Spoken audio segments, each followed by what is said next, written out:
What's up everyone? Welcome back to the channel. I hope you all are doing well today. This video is all about boots and my favorite boots that I own. I have a plethora and a myriad of boots laid out in front of me. Probably around 10 pairs. I'm not exactly sure. That's probably totally wrong, but I don't care. They range from the lowest price point I own to the most expensive Grail boot that I have. So let's just get right into it.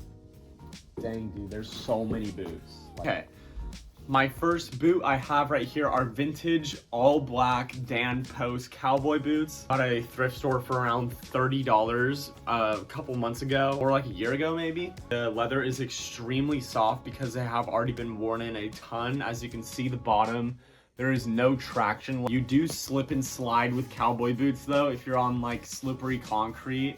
They really look good with boot cut pants, obviously flared pants, baggy pants, shorts. I would highly recommend picking cowboy boots up. They look good with everything. They go with every style. These for $30 and was probably, I didn't wear them for around 2 weeks and finally decided to wear them.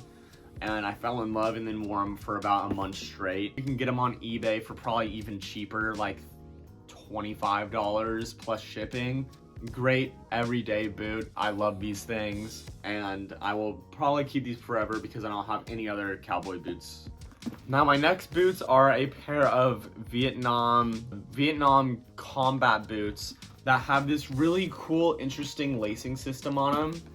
It's like this tassel with a metal bit that slides down, and you tighten it that way and then you wrap it around the top. This part velcros off, which is really cool. But these boots were around 45, 50 bucks. I can't remember. I got these a long time ago. The bottom, when I did get them, was super flat, so I did get a resole on them. This is not a Vibram Montagna sole. I'm not entirely sure in like what this sole exactly is on the bottom, but it is Vibram, but not Montagna.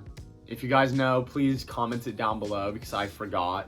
Super good boot, really cool lacing system. I love it. I'm just not the biggest fan of this straight line that goes down right here. Vintage combat boots come in clutch all the time. Easy to wear, throw on every day. These are another pair of vintage combat boots from Vietnam era, but these ones are much better in my opinion. As you can already tell, this shape is a lot better than the others and the distressing on them is so much better. I favor these over the other vintage boots just because of the shape of them and the more rounded toe cap. A larger Vibram Montagna sole on the bottom. These came out to be around $60 on eBay shipped, and I spent around $75 or $80 on the resole on the bottom, which in my opinion is super good for a cobbler resole. These are a great starter boot if you're looking to get into boots. But yeah, overall really good boot, Vibram sole, so they will last me forever now. Now this boot is kind of out of left field. It's an interesting one. They're not like any other boots that I own. You guys have definitely heard of them before. They are the 1980s or 70s vintage military Mickey boots. And they're just super heavy. This probably weighs about 10 pounds in my hand. I have not been able to wear them in the spring or summer just because it is extremely sweaty on your feet. A couple of my friends do wear these in the summer. I don't know how they do it. Extremely chunky toe cap.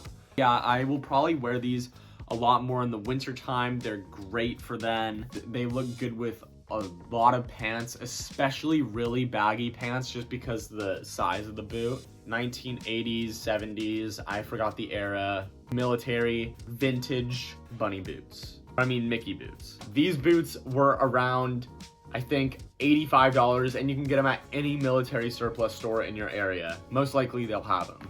My recent boot purchase are these Saint Laurent Western suede boots. I've been looking for a suede boot for a while now. These ones are from 2nd Street in San Francisco and I saw them, tried them on. They are a little bit small, so they're a bit uncomfortable because the heel kind of goes back. You can see, and it's a weird walking technique I need with them. It kind of just, and they make a really loud noise when I walk. It kind of sounds like a school teacher walking around a classroom with heels. These look really good with a lot of pants, especially black Levi's or flared pants or anything along the lines of that. I really like how they look with them. And yeah, they're just great boots. I can't wait to get more wear with them. I don't know if I'll wear them like a ton during the winter because I don't want the rain to ruin the suede. Sorry, I don't know what the model is called, but they didn't come with a box or papers or anything. These ones came out to exactly $320 in store at 2nd Street.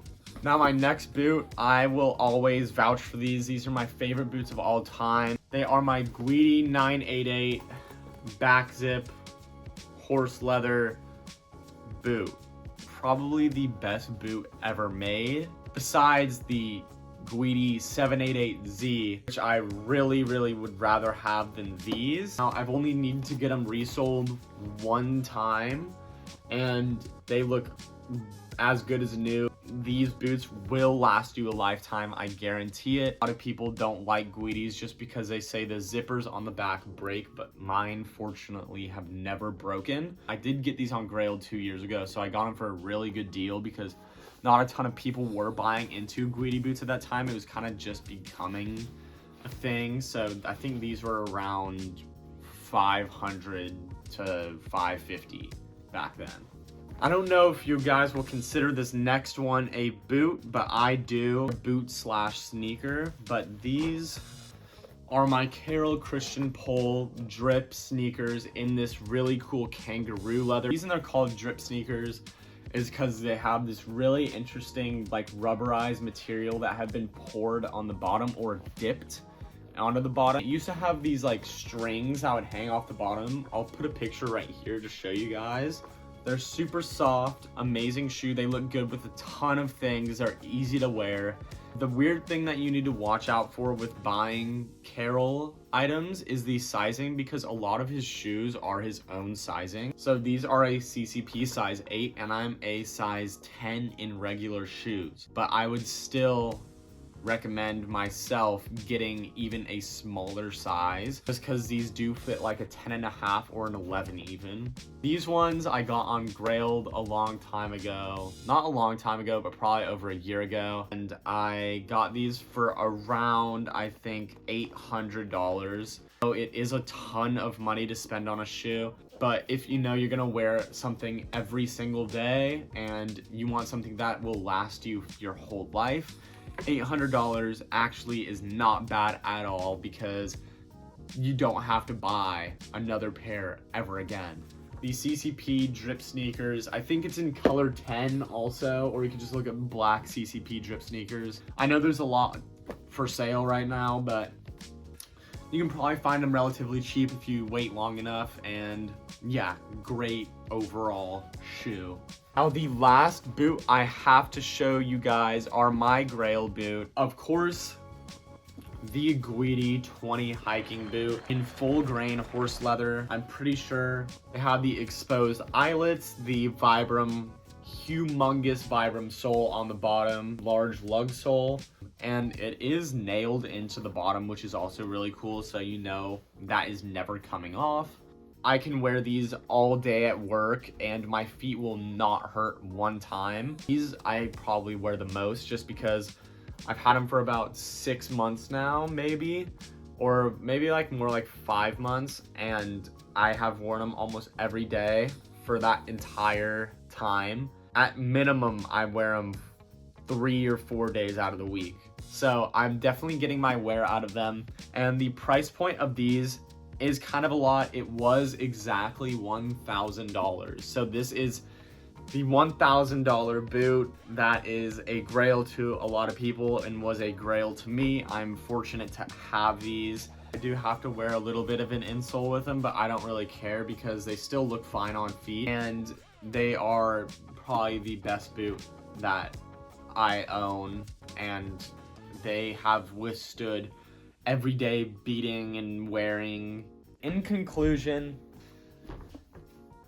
I would highly recommend the vintage combat boot instead of these boots because you don't spend a ton of money. I love all my boots, and every single boot that I own, I have a story behind all of them, which is really honestly a cool thing.